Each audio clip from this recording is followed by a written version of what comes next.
Hello viewers, அனைவரும் தமிழ்நாட்டின் 2026 தேர்தல் தற்போது உச்சகட்டத்தை எட்டிருக்கு. முக்கியமா தேர்தல் பரப்புரைகள் பயங்கர பரபரப்பா நடந்திருந்தாலும் தற்போது எப்ப தேர்தல் அப்படின்னு தேர்தல் ஆணையம் அறிவிச்சிருக்கு. அதுதான் ஏப்ரல் 23 தேர்தல் மே நாள்ல ரிசல்ட். இப்ப முக்கியமான ஒரு விஷயம், டிவி கேவல விஜய் தொண்டர்கள்லாம் மண்டை பிச்சுட்டு உட்கார்ந்திருக்காங்க. விஜய் எங்க போறாரு, தனியா நிக்கிறாரா, என்டிஏல கூட்டணியா, இல்ல ஏதாவது ஒண்ணு சொல்லி தொலைங்க அப்படின்னு எல்லாரும் எதிர்பார்த்து இருந்தாங்க, எல்லாரும் நினைச்சிட்டு இருக்காங்க.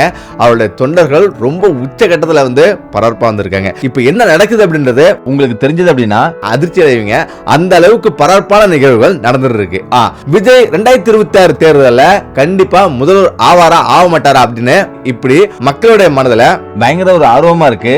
மக்களுடைய மனதுல ஒரு கேள்விக்குறியா இருக்கு. தற்போது நிலைமை விஜய் தற்போதைய நாளுக்காக தான் காத்திருந்தார் தான் சொல்லணும். அதுக்காக தான் விஜய் என்டிஏல போவாரா மாட்டாரா அப்படின்றத ஒரே விஷயத்த அவரு ஏன் அறிவிக்கல. பாஜக சொல்றாங்க விஜய் எங்க கூட வராருன்னு, அதிமுக சொல்றாங்க விஜய் எங்க கூட தான் வராருன்னு. அதே போல பலவிதமான விமர்சகர்களும் விஜய் என்டிஏல சேர்றாரு, அதிமுகவுக்கு இத்தனை சீட்டு, பாஜகவுக்கு இத்தனை சீட்டு, தவகவுக்கு 90 சீட்டு, 50 சீட்டு, 40 சீட்டு அப்படின்னு பயங்கர ஒரு பரபரப்பா போயிட்டு இருந்தது கடந்த ஒரு வாரமா விஜய் தொண்டர்களால வாயை துறக்கவே முடியல. அதே போல தமிழக வெற்றி கழகத்தின் தலைவர் விஜய் அவர்கள் எந்த ஒரு அறிவிப்பு வெளியிடல. இதுவே மிகப்பெரிய ஒரு தலைவலியா மாறிச்சு விஜய் தொண்டர்களுக்கு. அதே நிலைதான் மாவட்ட செயலாளர்களும் எதுவுமே வாயை திறக்காம இருக்கிறாங்க. புஷி ஆனந்தம் வாயை திறக்கல. சரி, என்னதான் நிலவரம் அப்படின்னு நம்ம தோண்டி பார்த்தா தெரியுது, அங்க பயங்கரமான விஷயங்கள்லாம் ஒளிஞ்சிருக்கு. அதுதான் தற்போதைய நாள். அதாவது நல்லா யூகிச்சு பாருங்க, விஜய கடந்த 4 நாளைக்கு முன்னாடி அவங்க சிபிஐ விசாரணைக்கு கூப்பிட்டாங்க, விஜய் ஏன் போகல. அதே போல விஜய் உடனடியா மாவட்ட செயலாளர்களை கூப்பிட்டு தவக்க வேட்பாளர்களை தேர்வு செஞ்சாரு விஜய். இதெல்லாம் ஒரு பக்கம் நடந்திருந்தாலும் ஒரு பக்கம் என்டிஏ கூட்டணி பரபரப்பா போயிட்டு இருக்கு. பவன் கல்யாண் விஜயிடம் பேசினாரு சொல்றாங்க, பரபரப்புக்கு பஞ்சமே இல்லாம இருந்தது. தற்போது படபடன்னு சில விஷயங்கள் வெடிச்சிருக்கு. இந்த விஷயங்கள் எல்லோருக்கும் ஆச்சரியமா இருக்கும், அதிர்ச்சியாவும் இருக்கும். இப்பதான் தவக்க தொண்டர்கள் ஓரளவு நிம்மதி அடைஞ்சிருப்பாங்க. ஆனாலும் இப்ப பெரிய ஒரு அதிர்ச்சியான விஷயத்தை நானும் சொல்ல போறேன். விஜய் எதுக்காக இவ்வளவு நாள் காத்திருந்தார் அப்படின்னா, சிபிஐ விசாரணைக்கு அப்போதைக்கு போகாம தவிர்த்தது கூட இந்த நாளுக்காக நாட்களை கடத்திட்டு இருக்காரு. விஜய் அவர்கள் நாட்களை கடத்தினாரு. கண்டிப்பா 4 நாளைக்கு முன்னாடி அவங்க சிபிஐ விசாரணைக்கு போகும்போது கூப்பிடும் போது அவர் போயிருந்தார் அப்படின்னா அங்கே கூப்பிட்டு வச்சு உட்கார வச்சு அவரை ஒரு முடிவு கட்டிருப்பாங்க. அதாவது கண்டிப்பா என்டிஏ கூட்டணிக்கு தான் வந்தாகணும், அதே போல நீ இதெல்லாம் செஞ்சாகணும், அறிவிப்பை வெளியிடணும், நான் உங்களுக்கு இவ்வளவுதான் சீட்டு தருவேன், இதை ஏத்துக்கிட்டதான் நீ இருக்க முடியும், இல்லைன்னா உடனடியா நீ ஜெயிலுக்கு போக தயாரா இருந்துக்க, நீ தேர்தலே நிக்க முடியாத அளவு கூட போலாம் அப்படின்னு பயங்கரமான அதிர்ச்சியை கொடுப்பாங்கன்னு விஜய் தெரிஞ்சுக்கிட்டே தான் எல்லா விஷயத்தையும் சைலண்டா சத்தம் போடாம இருங்க, நான் சொல்றதை மட்டும் நீங்க செய்யுங்க. அதாவது எந்த ஒரு விஷயமும் வெளில கசிய கூடாது. நாங்க என்டிஏக்கு போறோம்னு நம்மளே ஒரு கூட்டத்தை ஏற்படுத்துவோம். நம்ம இந்தியா கூட்டணிக்கு போலாமா வேண்டாமான்னு விருப்பம் கேட்கிற மாதிரி வெளியில தகவலை வெளியிடுவோம். இந்த விஷயம் பெருசா ஊடகத்துல பேசப்படணும். அதுக்கு பிறகு நம்ம எப்படி பிளேட்டை மாத்திரன்னு பாருங்க அப்படின்னு விஜய் பயங்கரமா திங்க் பண்ணி பயங்கரமா செயல்பட்டு இருக்காருன்னு சொல்லணும். அதனாலதான் அவரு மாவட்ட செயலாளரிடம் ஒரு கருத்து கேட்கறது. அதாவது நம்ம கூட்டணிக்கு போலாமா வேண்டாமா, என்டிஏ கூட்டணிக்கு போலாமா வேண்டாமான்னு கருத்து கேட்கிற மாதிரி கூட்டி எல்லாரையும் கருத்து கேட்க வச்சிருக்காரு. அதுல 90% பேர் கூட்டணிக்கு போலான்னு சொன்னாங்களா, அதுல 10% பேர் வேண்டான்னு சொன்னாங்களாம். என்னங்கடா கதை இது?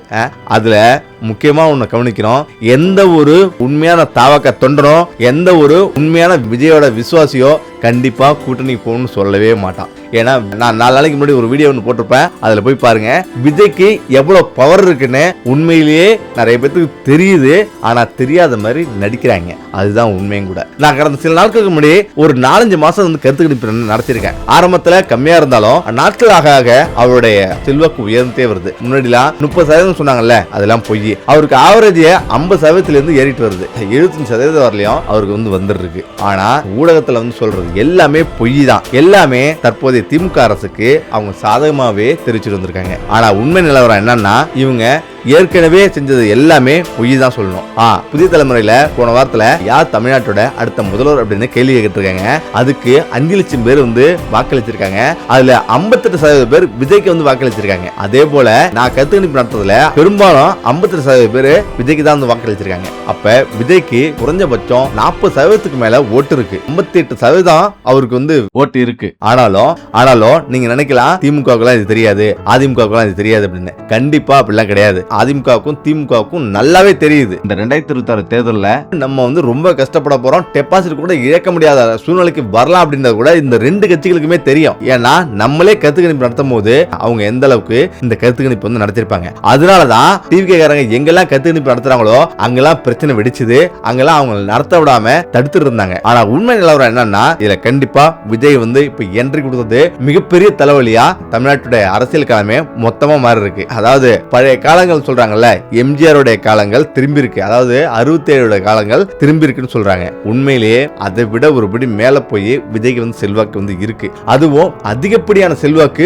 பெண்களிடம் தான் இருக்குது. முக்கியமா இளைஞர்கள் தான். 18 இருந்து 30 வயசுக்குள்ள இளைஞர்கள் 90% விஜய் தான் ஓட்டு போடுறாங்க. அதே போல 30 இருந்து 60 வயசுல உள்ள வாக்காளர்கள் விஜய்க்கு 50% பேர் ஓட்டு போடுறாங்க. அதே போல 60 இருந்து 80 வரையிலும் உள்ள வாக்காளர்களுக்கும் 30% ஓட்டு விஜய்க்கு தான் வருது. அப்ப பெரும்பான்மையான இடங்கள்ல விஜய் ஜெயிப்பார்னு தெரியுது. 2026 தேர்தல் பரபரப்பு உச்சகட்டத்தை அடைஞ்சிருக்கு. அதுக்கு முக்கிய காரணம் நேத்து ஒரு கருத்து கணிப்பு வெளியிட்டு இருக்காங்க. லோயலா காலேஜ் முன்னாள் மாணவர் திருநாக்கரசு என்பவர், அவருடைய மொத்த குழுவும் கருத்து கணிப்பு எடுத்திருக்காங்க. அதுவும் லட்சக்கணக்கான மக்களிடம் எடுக்கப்பட்டதுல மிகப்பெரிய அதிருப்தி ஏற்படுத்தியிருக்கு திமுகவுக்கும் அதிமுகவுக்கும். ஏன்னா அவர் போன முறை சொல்லும் போது திமுக முதல் இடத்துல வருது அப்படின்னும், இரண்டாம் இடத்துல அதுவும் 18% தான் தாவக்கா எடுக்குது அப்படின்னும், திமுக 30% மேல எடுக்குது அப்படின்னும் அவங்க தெரிவிச்சிருந்தாங்க. தற்போதைய கருத்து கணிப்புல திமுகவுக்கு 25%, அதே போல தவகவுக்கு 24.7%. அப்படின்னா பாத்தீங்க, இன்னும் 3% மட்டும் தான் விஜய் திமுக அடிக்கிறதுக்கு. அதே நேரத்துல அதிமுகவுக்கு 20% ஓட்டு தான் இருக்குன்னு சொல்றாங்க. 80 தொகுதிக்கு மேல அதிமுக டெபாசிட்டே இழக்கும் அப்படின்னு அவங்க சொல்றாங்க. நான் தமிழர் கட்சிக்கு 5% ஓட்டு இருக்குன்னு சொல்றாங்க. திமுகவுக்கு இது பெரிய ஒரு அதிர்ச்சியை ஏற்படுத்தியிருக்கு. ஏன்னா இவர் இதுக்கு முன்னாடி வெளியிட்ட எல்லா கருத்து கணிப்புமே அத்தனையும் பழிச்சிருக்கு. சரி, இதெல்லாம் தாண்டி அதிமுக ஏன் இவ்வளவு அதிரடி காட்டுது, ஏன் இப்படி பொங்குது அப்படின்னு கேட்டீங்கன்னா, அங்கதான் அதிமுகவுக்கு மிகப்பெரிய அடி விழுந்திருக்கிறது அவங்க நல்லாவே தெரியுது. ஜெயலலிதா இறந்த பிறகு ஒட்டுமொத்த தொண்டர்கள் தாவக பக்கம் சாஞ்சிட்டாங்க. திமுகவில் இருந்தும், அதாவது இளஞ்சட்டு முழுவதுமே அப்படியே சாயுது. விஜய் ரசிகர்களா இருந்த திமுக தொண்டர்கள் அப்படியே தாவக வராங்க. இப்படி விஜய் தொண்டர்கள் பல கட்சிகளை உடைச்சி அவர் ஒண்ணு சேர்த்து மிகப்பெரிய ஒரு பலத்தோட முடி நின்று இருக்காரு. அதனால 2026 மே மாசத்துல யார் முதல்வர்னு கேட்டா சந்தேகமே இல்லாம விஜய் அவர்கள் தான் சொல்லலாம். ஆரம்பத்தில் எனக்கே சந்தேகமா இருந்தது. நான் ஆரம்பத்தில் விஜய் கட்சி ஆரம்பிக்கும் போதெல்லாம் இவருக்கெல்லாம் யார் ஓட்டு போட போறாங்க, எங்க இவரு திமுக எடுத்து பிரச்சாரம் பண்ண போறாருன்னு நினைச்சேன். ஆனாலும் அதை செஞ்சு காட்டாரு. அது என்ன நினைச்சேன்னா, இவரெல்லாம் 10 வருஷம் கட்சிக்காக உழைக்கணும், 10 வருஷம் எதிர்கட்சியா இருக்கணும், பல போராட்டங்கள் கலந்துக்கணும், அதுக்கு பிறகுதான் இவரெல்லாம் வர முடியும் அப்படின்னு நான் நினைச்சிருந்தேன். ஆனா தற்போது நிலவரத்தை பார்க்கும்போது எனக்கு திகைப்பா இருக்கு, ஆச்சரியமா இருக்கு. தமிழ்நாட்டு ஆட்சி செய்யறவங்களுடைய அவலநிலைய இது எடுத்துக்காட்டுது. அதுக்கு முக்கிய காரணம், இப்ப விஜய் வந்தா என்ன நடக்கும் அப்படின்றதா எல்லோருடைய கேள்வியும். மிகப்பெரிய அதிர்ச்சியை ஏற்படுத்தும், பல விஷயங்கள் வெளிப்படும். கடந்த 50 வருஷமா திமுகவும் அதிமுகவும் மாறி மாறி கொள்ளடிச்சு இந்த நாட்டை குட்டிச்சவர் ஆக்கி வச்சிருக்காங்க. ஒரு 4-5 துறையில பெரிய லெவல்ல பணத்தை கொள்ளடிச்சிருக்காங்க. அந்த விஷயங்கள்லாம் வெளியே வந்தா என்ன நடக்கும் அப்படின்னு திமுகவும் அதிமுகவும் நடுங்கி போயிருக்காங்கன்னு தான் சொல்லணும். இன்னொரு விஷயத்தை நல்லா திங்க் பண்ணி பாருங்க. ஒருவேளை இப்ப தாவக வந்துருச்சு, இப்ப விஜய் அவர்கள் வந்துட்டார் அப்படின்னா, அவர் வந்த உடனே எந்தெந்த துறையில எவ்வளவு அமௌண்ட் வருது, மறைமுகமா எவ்வளவு வருது, நேரடியா எவ்வளவு அமௌண்ட் வருது அப்படின்றத அவர் கண்டுபிடிப்பாரு. இப்ப கண்டுபிடிச்சு அறநிலைத்துறையில மட்டுமே 1 லட்சம் கோடி அப்படின்னா வருஷத்துக்கு 1 லட்சம் கோடி, போக்குவரத்து துறையில இவ்வளவு, இப்ப மதுபான துறையில இவ்வளவு, இதெல்லாமே மணல் கொள்ள, அப்படி இப்படின்னு பல்வேறு துறைகள்ல லட்சமா பல கோடி ரூபாய் தமிழ்நாட்டுக்கு வருமானமா வருது. தமிழ்நாட்டுக்கு புழங்குற வருமானம் ஒரு வருஷத்துக்கு 31 லட்சம் கோடிகள் வருமானம் வருது.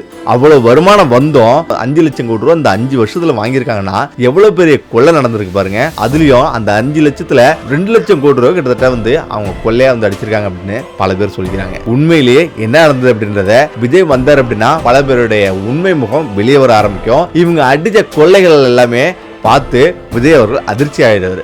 ஏடா இவ்வளவு பணம் வருது, ஏடா அறநிலைத்துறையில இவ்வளவு வருது, பள்ளித்துறையில இவ்வளவு வருது, போக்குவரத்து துறையில இவ்வளவு வருது, இன்னும் வருமானம் தரக்கூடிய பல துறைகள் இருக்கு. அதுல முக்கியமா வணிக வரி மற்றும் பதிவுத்துறை, தொழில்துறை, எரிசக்தி துறை, போக்குவரத்து துறை, கால்நடை பராமரிப்பு, பால்வளம் மற்றும் மீன்வளத்துறை, சுற்றுலாத்துறை, பேரிட மேலாண்மை துறை, சுற்றுச்சூழல் மற்றும் வனத்துறை, இதெல்லாம் மிகப்பெரிய அளவுக்கு வருமானம் தரக்கூடிய துறைகள். முக்கியமா தமிழ்நாட்டில் உள்ள கோயில்கள்ல கோடி கோடியா வருமானங்கள் வருது.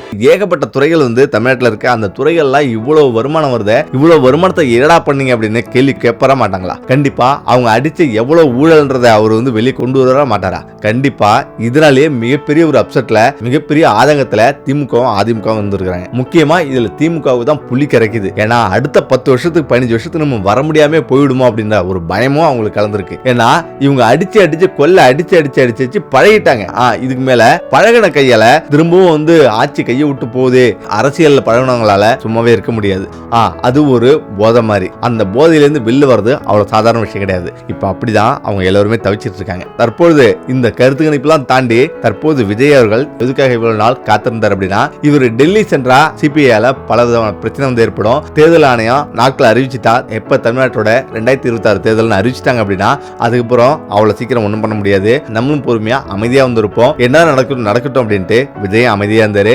இதுக்கு இடையில அதிமுக பொதுச் செயலாளர் எடப்பாடி பழனிசாமி கிட்ட இந்திய கூட்டணியில விஜய் வராரு அப்படின்னு கேள்வி வைக்கும்போது அதுக்கு எடப்பாடி பழனிசாமி ஒரே வார்த்தையில முடிச்சிட்டாரு. நாங்க விஜய் கூட எந்த பேச்சுவார்த்தை நடத்தல, இது எல்லாமே நீங்களே பேசிக்கிற பொருளை அப்படின்னு அவரும் போட்டு உடைச்சிட்டாரு. இதெல்லாம் தாண்டி நேத்து பாண்டேவும் ஒரு வார்த்தை வந்து எடப்பாடி பழனிசாமி கிட்ட வீடியோ கால் மூலமா வந்து பேசுறாரு. அவரும் இல்லைன்னு சொல்றாரு. இதுல முக்கியமான ஒரு விஷயத்தை கவனிங்க.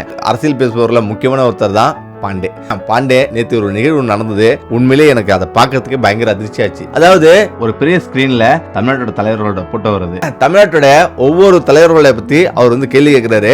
அந்த கேள்வியில முதல்ல வந்து ஸ்டாலின் வருது. மக்கள் அமைதியா இருக்காங்க. அது மிகப்பெரிய ஒரு அரங்கம். அந்த அரங்கத்துல ஏராளமான மக்கள் வந்து உட்கார்ந்து இருக்காங்க. ஒவ்வொரு தலைவர் வரும்போது கேள்வி கேட்டே இருக்காங்க. ஸ்டாலின் வராரு, எடப்பாடி வராரு, நாம் தமிழர் கட்சி சீமான் வராரு, அதுக்கு பிறகு விஜய் வராரு. 3 பேர் போட்டோ வரும்போது எல்லாரும் கொஞ்சம் அமைதியா இருந்திருக்காங்க. அடுத்து 4வதா விஜய் போட்டோ வரும்போது அந்த அரங்கம் பயங்கரமா கத்துது. பயங்கர சவுண்ட், பயங்கர எஃபெக்டா இருக்கு. இப்ப இதை பார்த்து பாண்டே ஒரு நிமிஷம் உண்மையிலேயே வந்து பயங்கர அதிர்ச்சி ஆகிட்டார் தான் சொல்லணும். ஏன்னா அவரால் பேசவே முடியல. நானும் அவரோட ரியாக்ஷன் எப்படி இருக்குன்ட்டு எதிர்பார்த்தேன். ஆனா அவர் பேச ஆரம்பிச்சும் போது அவர் எப்படி பேசுறாருன்னு நல்லா கவனிங்க. உண்மையிலே எவ்வளவு காண்டுன்னு பாத்துங்க. அவர் என்ன சொல்றாருன்னா, நான் ஒன்னு சொல்ல நினைக்கிறேன், இங்க கத்துறவங்கல பாதி பேத்துக்கு ஓட்டே இல்லை அப்படின்னு சொல்றாரு. அதுல பாதி பேரை எஸ்ஐஆர்ல இருந்து நீக்கிட்டாங்க அப்படின்னு சொல்றாரு. உண்மையிலேயே ஒரு மக்களை எந்த அளவுக்கு இழிவுபடுத்துறாருன்னு பாருங்களேன். மக்கள் அந்த புது அரசியலை வரவேற்கிறாங்க, புது அரசியல்வாதியை வரவேற்கிறாங்க. இந்த ஊழல் கட்சிகள், ஊழல் அரசியல்வாதிகள் தூக்கணும், தமிழ்நாட்டை விட்டு தூக்கணும், நம்ம புதுசா வந்து ஒருத்தரை கொண்டு வரணும். மக்களோட மனசுல ஒரு தலைவர் இடம் பிடிக்கிறது அவ்வளவு சாதாரண விஷயமே கிடையாது. தமிழ்நாட்டுல 8.5 கோடி மக்கள் இருக்காங்க. அதுல 5,67,7,380 வாக்காளர்கள் தற்போது இருக்காங்க. அப்படியான ஒரு விஷயத்தை விஜய் அவர்கள் பிடிச்சு வச்சிருக்கிறது அத்தி பூத்தார் போல. இது நடக்கிறதுலாம் மிகப்பெரிய ஒரு அதிசயம் தான் சொல்லணும். அப்படியான ஒரு நிகழ்வு நடக்கும்போது விஜய் அவர்கள் வருகைய மக்கள் வரவேற்கிறாங்க. இது பிடிக்காம பல பேரு பல விதமா காண்டுத்தனமா பேசிட்டு இருக்காங்க. இந்த அரசியல் விமர்சகர்கள் எல்லாம் ஒரு வார்த்தை சொல்றேன், உண்மையிலேயே 2026 மே 4ஆம் தேதி மிகப்பெரிய ஒரு பதிலடிக்காக எல்லோரும் காத்துருங்க. தமிழக வெற்றி கழகத்திலிருந்து 2026 தேர்தல் மே மாசம் 4ஆம் தேதி உண்மை நிலவரம் என்னன்னு நிரூபிப்பாங்க. அது வரலையும் கொஞ்சம் காத்துருங்க. ஓவரா வந்து ஆடாதீங்க. ஓவரா வந்து எஃபோர்ட் போட்டு நீங்க பேச உடல் நலத்துக்கு தான் கேடாகும். அவருக்கு ஓட்டம் தமிழ்நாட்டில் எகிரிட்டே தான் இருக்கும். அதனால எல்லா கட்சிகளும் தாங்கி பிடிக்கிறது, முட்டு கொடுக்கிறது விஜய் ரசிகர்கள் கிடையாது. விஜய் ரசிகர்கள் அவங்களுடைய வேலையை, அதாவது தன்னெழுச்சியா வந்து எல்லோருமே தன்னெழுச்சியா வந்து வராங்க, தன்னெழுச்சியா வந்து போராடுறாங்க, தன்னெழுச்சியா வந்து தன்னை ஈடுபடுத்திக்கிறாங்க. புதியவர்களுக்கு வாய்ப்பு கொடுக்குறாங்க தமிழக வெற்றி கழகத்திலிருந்து. அந்த வாய்ப்பு வந்து எல்லோரும் தக்க வைக்கிறாங்க. தன்னை மீறி தன்னை வந்து ஈடுபடுத்திக்கிறாங்க தமிழக வெற்றி கழகத்துக்கு. அதனால எல்லாம் ஆதங்கப்படாதீங்க. எதிர்கட்சிகளா இருக்கட்டும் அல்ல விமர்சகர்களா இருக்கட்டும், எல்லாம் ஆதங்கப்படாதீங்க. மக்களுடைய தீர்ப்பை மனப்பூர்வமா ஏத்துக்குங்க. அதுதான் மக்களுடைய தீர்ப்பே மகேசன் தீர்ப்புன்னு சொல்றதுக்கு. அதுதான் எல்லாருக்கும் நல்லதும் கூட. ஏன்னா இது வந்து மக்களால் தேர்ந்தெடுக்கப்படுற ஒரு தலைவர். அதனால எதுவுமே பண்ண முடியாது. விஜய் கூட்டணியில இல்ல, தனித்து நிற்கிறாரு, அவருக்கு பலம் இல்ல, அவர் ஜெயிக்க முடியாது, அவர் வந்து வர முடியாதுன்னு சொல்லலாம். ஆனா உண்மையிலே தமிழக வெற்றி கழக தலைவர் விஜய் அவர்கள் தனியா நிக்கிறதா அவருக்கு மிகப்பெரிய பலம். தனியா நின்னா அவருக்கு அனைத்து விதமான ஓட்டுகளும் சிந்தாம சிதறாம அப்படியே வந்து அவருக்கு வந்து சேரும். நல்லா கவனிச்சு பாருங்க. என்டிஏல சேர்ந்தாலும் சிறுபான்மையினர் ஓட்டு, அதாவது கிறிஸ்தவர் முஸ்லீம் ஓட்டுலாம் பெரும்பாலும் போயிடும். அதே போல காங்கிரஸ் கூட மற்ற கூட்டணியில சேர்ந்தாலும் அதுக்கும் மிகப்பெரிய ஒரு பிரச்சனை இருக்கு. ஏன்னா காங்கிரஸ் ஏற்கனவே தமிழின துரோகி அப்படின்னு பேர் வாங்கியிருக்கு. தமிழினத்தை இலங்கையில கொண்டு குவிச்சாங்க. காங்கிரஸ் ஆட்சியில தான் மிகப்பெரிய ஒரு பேரழிவு நடந்தது.